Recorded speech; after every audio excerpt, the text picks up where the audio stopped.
से आपके सामने एक नए वीडियो के साथ प्रस्तुत हुई हूँ। जैसा कि आप सब जानते हैं कि हमने यूनिट सेकंड का फर्स्ट चैप्टर के 7 पार्ट पढ़ लिए हैं और ये हमारा पार्ट 8 है। ये इस चैप्टर का लास्ट पार्ट है। तो अभी तक आप सब जानते हैं हमने अभी तक क्या क्या पढ़ा है। मूल संविधान, मूल कर्तव्य और क्या पढ़ा है, राजनीतियों के निर्देशक सिद्धांत। और आज हम पढ़ेंगे इसमें क्या, संविधान में अंकित शिक्षा से संबंधित अनुच्छेद, मतलब भारतीय संविधान में शिक्षा से संबंधित कौन से अनुच्छेद हैं, इसको आज हम पढ़ेंगे।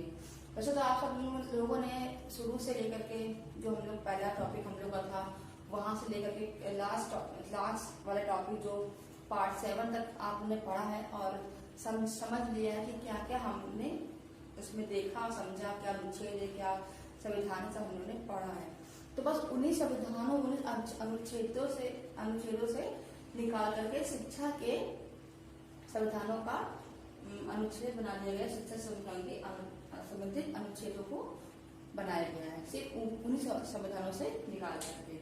तो इसका एक अलग से पेज है। तो हमने आप सबको जो अनुच्छेद ये जो हम लिखे हुए हैं ब्लैक बोर्ड पे, इन सब के बारे में विवरण से बता दिया, डिटेल में समझा चुके हैं आपको। तो हम अभी इस वीडियो में सिर्फ आपको इसके जो पॉइंट है कि मतलब कौन से शिक्षा के अनुसार जो अनुच्छेद जो अंकित किए गए हैं वो हम बता देते हैं और बाकी विवरण या डिटेल आप जो और वीडियो बने हैं इसके पिछले वीडियो में देख के समझ सकते हैं। तो चलिए देख लेते हैं इसकी क्या क्या हेडिंग है।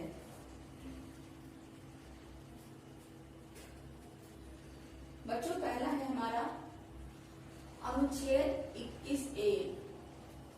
इसमें क्या दे रखा है, यह शिक्षा के अधिकार से संबंधित है ना, अधिकार से, क्योंकि इसमें राज्य को 6 से 14 वर्ष तक के सभी बच्चों को निःशुल्क और अनिवार्य शिक्षा देने का प्रावधान रखा गया है। क्या करा गया है, 6 से 14 वर्ष तक के बच्चों को निःशुल्क और अनिवार्य शिक्षा देने का प्रावधान रखा गया है।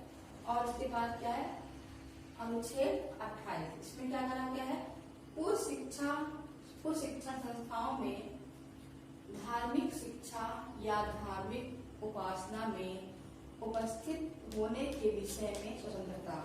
ये तो हम आपको पढ़ा चुके हैं। कुछ शिक्षा संस्थाओं मतलब जो कुछ ऐसी शिक्षा संस्थाएं हैं अलग अलग धर्म की, उसके अंतर्गत जो धार्मिक शिक्षा दी जाती है और धार्मिक उपासना जो उनके ग्रंथ है उसके बारे में शिक्षा दी जाती है, उनको पढ़ने के लिए सभी को स्वतंत्रता मिली है। तो इसके बाद अनुच्छेद 29 में क्या है, अल्पसंख्यक वर्गों के हितों का संरक्षण, है ना। ये भी अनुच्छेद हम आपको पढ़ा चुके हैं डिटेल में। इसमें क्या है, अल्पसंख्यक के मतलब जो अल्पसंख्यक जो वर्ग है, जो जाति है, उनके हितों के लिए जो भी संरक्षण बनाया गया है, जो भी शिक्षा संरक्षण को तैयार किया गया है, उसके अंतर्गत जो भी है वो हमने समझा है। इसमें क्या है, इसमें भारत में राज्य क्षेत्र या उसके किसी भाग के निवासी नागरिकों के किसी अनुभाव को जिसकी अपनी विशेष भाषा, लिपि या संस्कृति है उसे बनाए रखने का अधिकार होगा। दूसरा क्या, राज्य द्वारा या राजनिधि से सहायता पाने वाली किसी शिक्षण संस्था में प्रवेश से किसी भी नागरिक को धर्म, मूल, वंश, जाति, भाषा या इनमें से किसी भी चीज से वंचित नहीं किया जाएगा। तो ये टॉपिक भी हम आपको बच्चों को समझा चुके हैं। तो इसके बाद है अनुच्छेद 30। इसमें क्या है, शिक्षण संस्थाओं की स्थापना और प्रशासन करने का अल्पसंख्यक वर्गों का अधिकार। इसमें क्या है, जो धर्म या भाषा पर आधारित सभी अल्पसंख्यक वर्गों को अपनी रुचि की शिक्षा संस्था के शिक्षा संस्थान की स्थापना करने का अधिकार प्राप्त है। मतलब इस अनुच्छेद 30 में सभी अल्पसंख्यक वर्गों को अपने शिक्षा संस्थान के अनुसार उसकी स्थापना और प्रशासन करने का अधिकार दिया गया है। फिर अनुच्छेद 41 में क्या है, कुछ दशाओं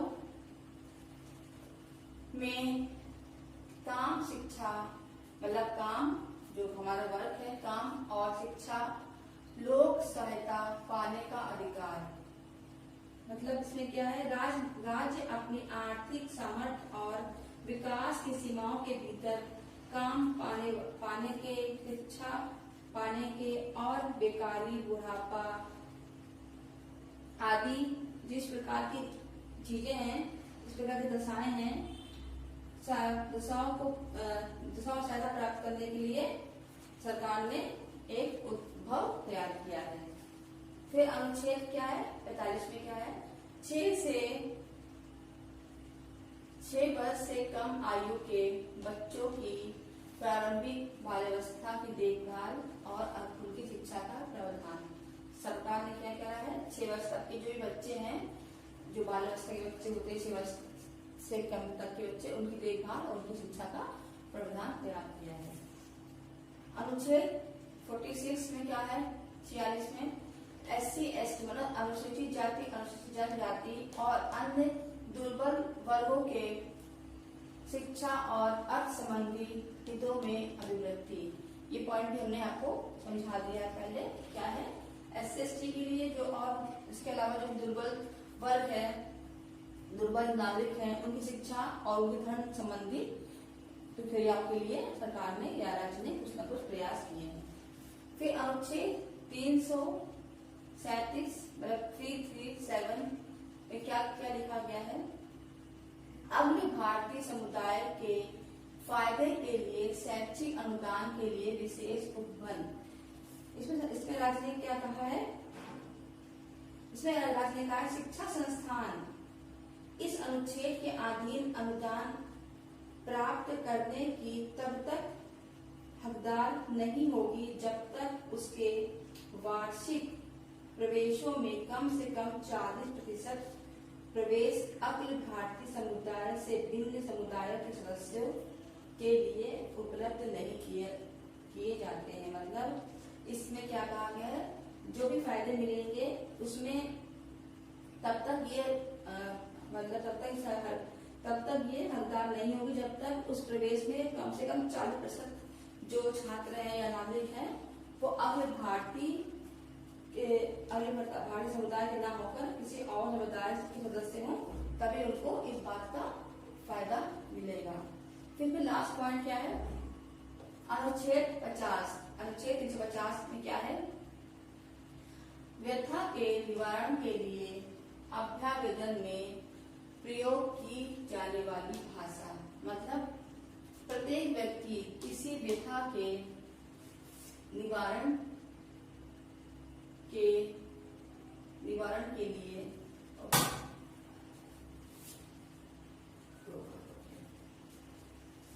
लिए संघ या राज्य के किसी अधिकारी या प्रधाधिकारी को यथास्थिति संघ में या राज्य में प्रयोग होने वाली भाषा में अभ्यावेदन देने का हकदार होगा। कौन होगा, राज्य होगा।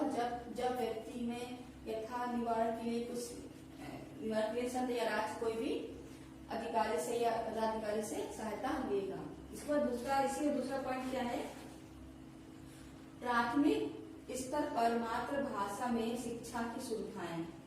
इसमें क्या है, प्रत्येक राज्य और राज्य के भीतर प्रत्येक स्थानीय पदाधिकारी भाषाई अल्पसंख्यक वर्गों के बालकों को शिक्षा के प्राथमिक स्तर पर मातृभाषा में शिक्षा की पर्याप्त सुविधाओं की व्यवस्था करने का प्रयास करेगा और राष्ट्रपति किसी राज्य को ऐसे निर्देश दे सकेंगे जो वहाँ ऐसी सुविधाओं का उपबंध सुनिश्चित करने के लिए आवश्यक या उचित समझता है। तो इसका लास्ट हेडिंग क्या है, हम लिख देते हैं आपको। ये पहला है और ये क्या है, दूसरा क्या है, प्राथमिक स्तर पर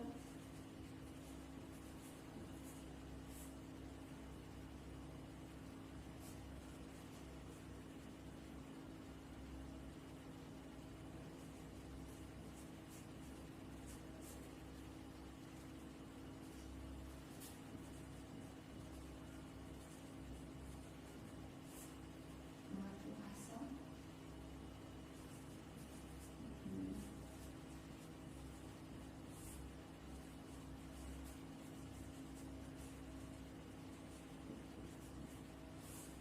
शिक्षा की क्या है, सुविधाएं हैं।